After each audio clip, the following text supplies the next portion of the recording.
Hey y'all, I'm Ryan. Welcome to the channel. In this video, we're going to be going over the use of Depthflow nodes introduced by Akatz and using features to control them so you can get this sort of 2.5D looking output that you saw in the clip at the beginning of this video. So normally on this channel, we go over workflows and stuff, showcasing capabilities of my node suite. And the reason we're focusing on this one today is because Akatz integrated it directly with the Flex feature system from my nodes. This man is absolutely brilliant. I want to give him the most massive shout out possible right now. If you're subscribed to this channel, you should subscribe to his channel. It's incredible, super dense with information and useful stuff. So since he's integrated it with the Flex feature system, we now have this incredibly powerful Depthflow system, and we can control it now with audio, motion, time, depth, MIDI, color, brightness, all because he integrated it with my Flex feature system. So again, absolutely massive shout out, because this Depthflow stuff is extremely powerful. So you can use like an image as input and get this sort of output. So you get this you can add depth to just a still image, and it's crazy. So there's a parallax node in my node suite, and it's total garbage compared to this. While we're giving shout outs, let's give one to the creator of Depthflow itself, Tremskin. I hope I'm saying that relatively correct. But here, I will link to this page of the original repo for this stuff.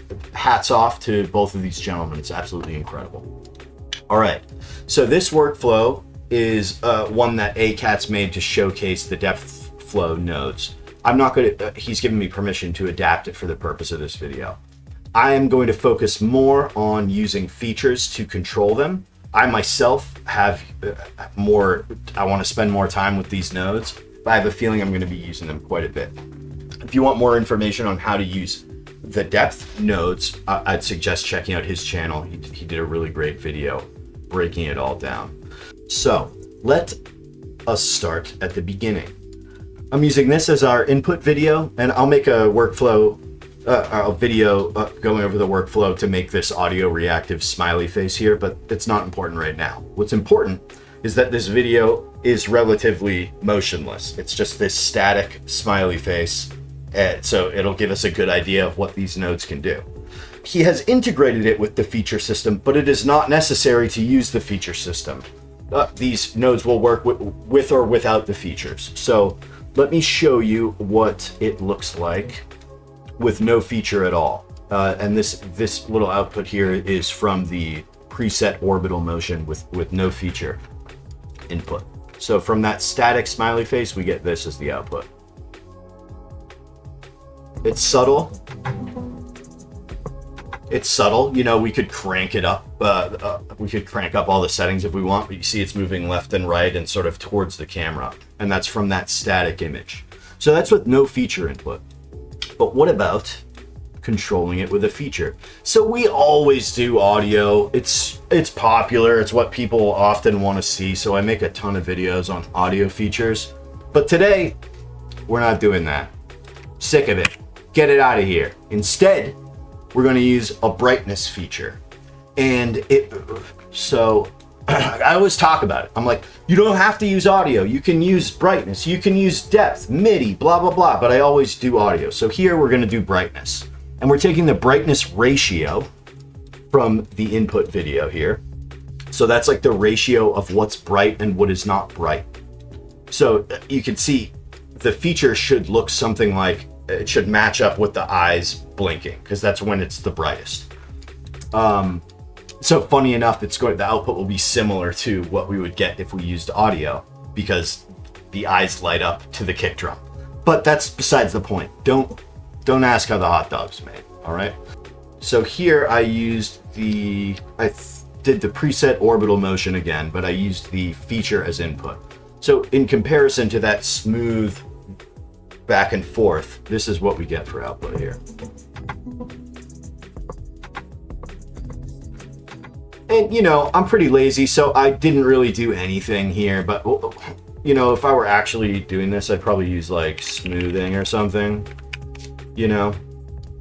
I'd probably, like, do some smoothing or something. No set node for audio. Oh, yeah, I deleted it. Nice. Dude, nice. Okay, doesn't matter. So, you know, it's a little smoother now. I'm not sure if the workflow is going to run because I deleted some of those nodes in my fervor.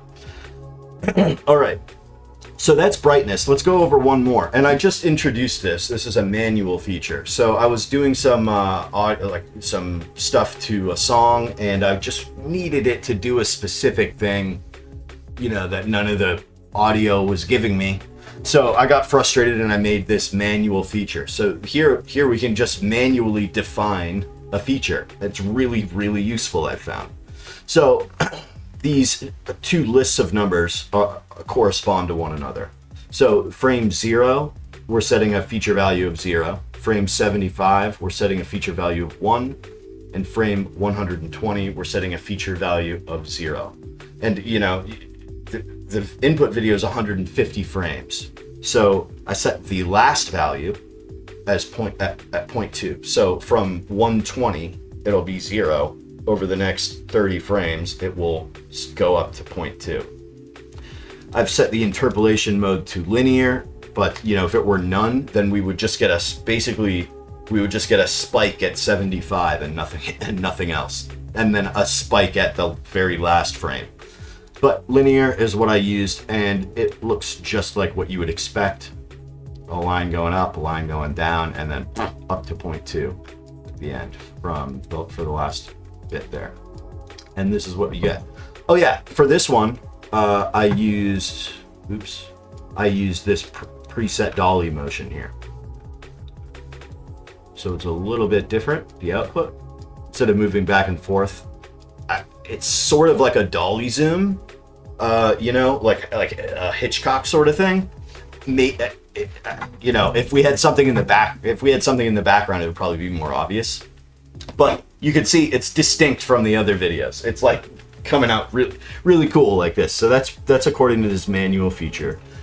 It's me, editing Ryan, and you can tell time has passed because my hat is now in the forward position. I'll be closing out this video because that other idiot, Ryan, continues to disappoint me. That about does it for this workflow. We've gone over how to control these new Depthflow nodes using a couple of features. We used a brightness feature, we used a manual feature. We did not use an audio feature because that's boring. There's quite a bit more that these Depthflow nodes can do. They're extremely powerful. Again, the most massive possible shout out to Akatz. The man is absolutely brilliant. Check out his YouTube channel. Subscribe. You know, he's got some really great information over there.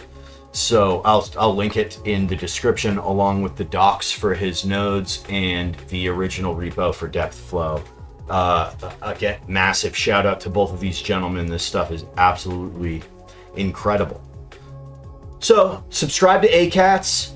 If you feel like it, give this video a thumbs up. Subscribe to this channel. You should subscribe to this channel if you want literally the ultimate power in ComfyUI. We're one step closer to world domination, and we can do it together. So yeah, come join the party. All right, I've been Ryan. Thanks for watching. Bye.